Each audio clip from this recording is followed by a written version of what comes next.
This channel does not promote any violent, harmful, or illegal activities. All content provided by this channel is meant for an educational purpose only. Brought to you by V-Guard, co-powered by Sensodyne O Bhimal, বলো কথা কেশরী।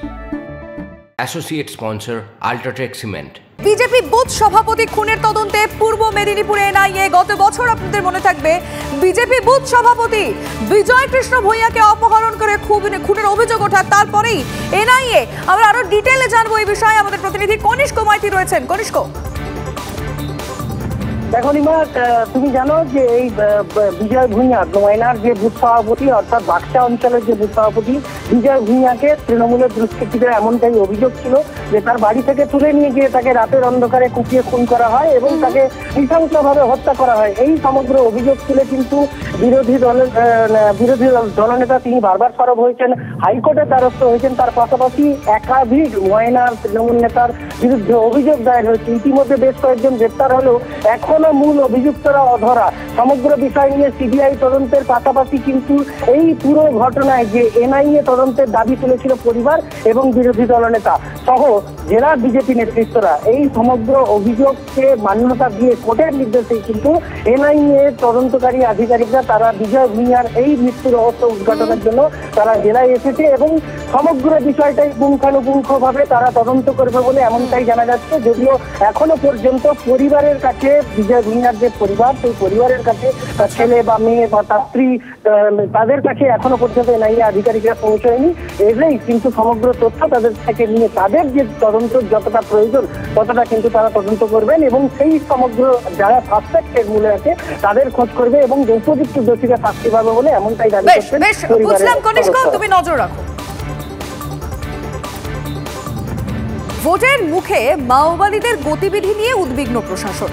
পুরুলিয়া কেন্দ্রের নিরাপত্তা ও নির্বাচনী প্রস্তুতি খতিয়ে দেখতে জরুরি বৈঠক বিশেষ পুলিশ অবজারভার অনিল শর্মার। কলকাতা থেকে বিশেষ বিমানে এসে তিনি নামেন পুরুলিয়ার পুলিশ লাইনে, বৈঠক করেন সার্কিট হাউসে। পুরুলিয়া কেন্দ্রের রিটার্নিং অফিসার, পুলিশ সুপার, জেলার 3 অতিরিক্ত জেলা শাসক ছাড়াও ভোটের কাজে নিযুক্ত আধিকারিকরাই বৈঠকে যোগদান। কোন কোন বিষয়গুলো নিয়ে আলোচনা হয়েছে আমাদের প্রতিনিধি তপন এই মুহূর্তে আমাদের সঙ্গে রয়েছেন।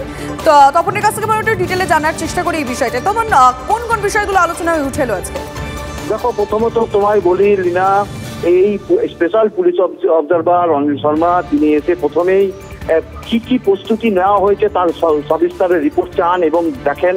বেশ কিছু তিনি জিজ্ঞাসাবাদ করেন যে যেহেতু এই জেলায় যে ক্রাইম বা অতিরিক্ত যে লিকার এই ধরনের যেগুলো পুলিশের যে ব্যবস্থা বা নির্বাচন কমিশনের যে ব্যবস্থা নেওয়ার কথা ছিল সেগুলো কতদূর কি এগিয়েছে।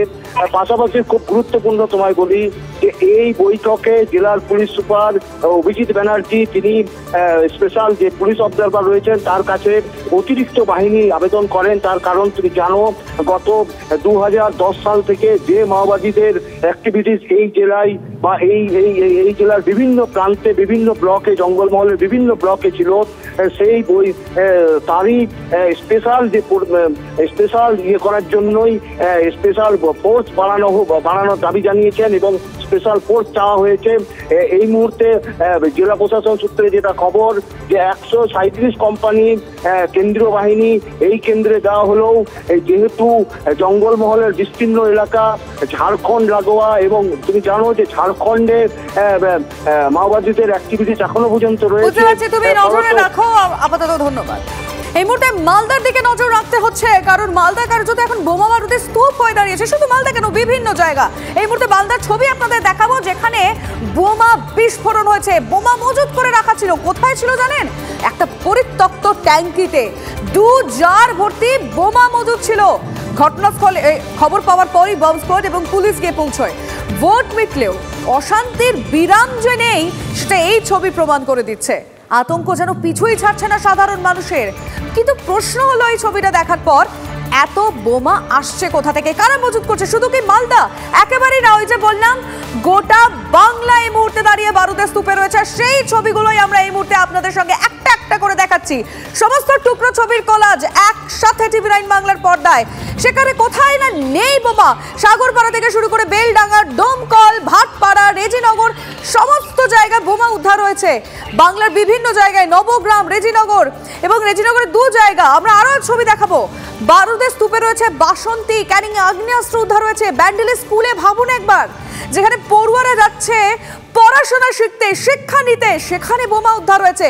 ব্যারাকপুর, সেটা তো যেন মনে হচ্ছে একটা আস্ত বারুদ কারখানা মনে হয়। কেশপুর, সাঁইথিয়া, সমস্ত জায়গায় বোমা উদ্ধার। এ কোন বঙ্গে রয়েছি আমরা?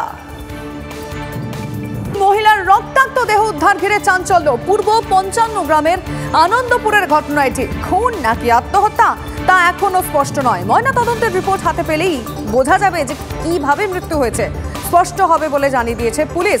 বৃহস্পতিবার সকাল থেকে মহিলার স্বামী বেপাত্তা বলে খবর। মৃতার স্বামীর খোঁজ চালাচ্ছে পুলিশ। ঘরের মধ্যে রক্তাক্ত অবস্থায় দেহ পড়ে থাকতে দেখেন বাড়ির মালিক।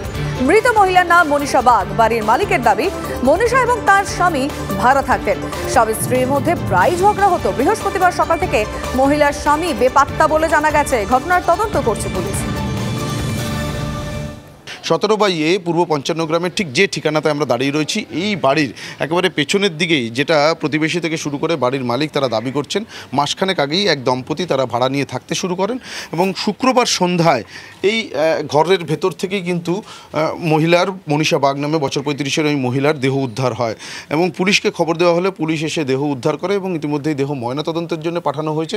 এবং যেটা পুলিশ সূত্রে জানা যাচ্ছে যে ঘটনার আগে থেকেই কিন্তু এই মনীষা বাগ নামে যে মহিলার মৃত্যু হয়েছে তার স্বামী পলাতক অবস্থায় রয়েছেন। যদি মহিলা আত্মঘাতী হয়ে থাকেন তাহলে তার স্বামী কেন পলাতক থাকবেন বা পলাতক হয়ে যাবেন, সেটা নিয়ে কিন্তু পুলিশের মনে প্রশ্ন বাঁধতে শুরু করেছে। আর সেই জায়গা থেকে এই মৃত মহিলার স্বামীর খোঁজে একদিকে যেমন পুলিশ তল্লাশি শুরু করেছে, তার পাশাপাশি ময়নাতদন্তের রিপোর্টের দিকেও কিন্তু তদন্তকারীরা তাকিয়ে রয়েছেন যে এই রিপোর্ট হাতে আসার পরেই ঠিক কীভাবে মৃত্যু হলো, অর্থাৎ তিনি কি কোনোভাবে আত্মঘাতী হলেন পারিবারিক অশান্তির জায়গা থেকে, নাকি তাকে খুন করা হয়েছে, সেই বিষয়টাই কিন্তু স্পষ্ট হবে। ক্যামেরায় গৌরবের সঙ্গে Supriyo, TV9 Bangla. Brought to you by VGuard, co-powered by Sensodyne ও ভিমল, বলো কথা কেশরী। Associate sponsor UltraTech cement.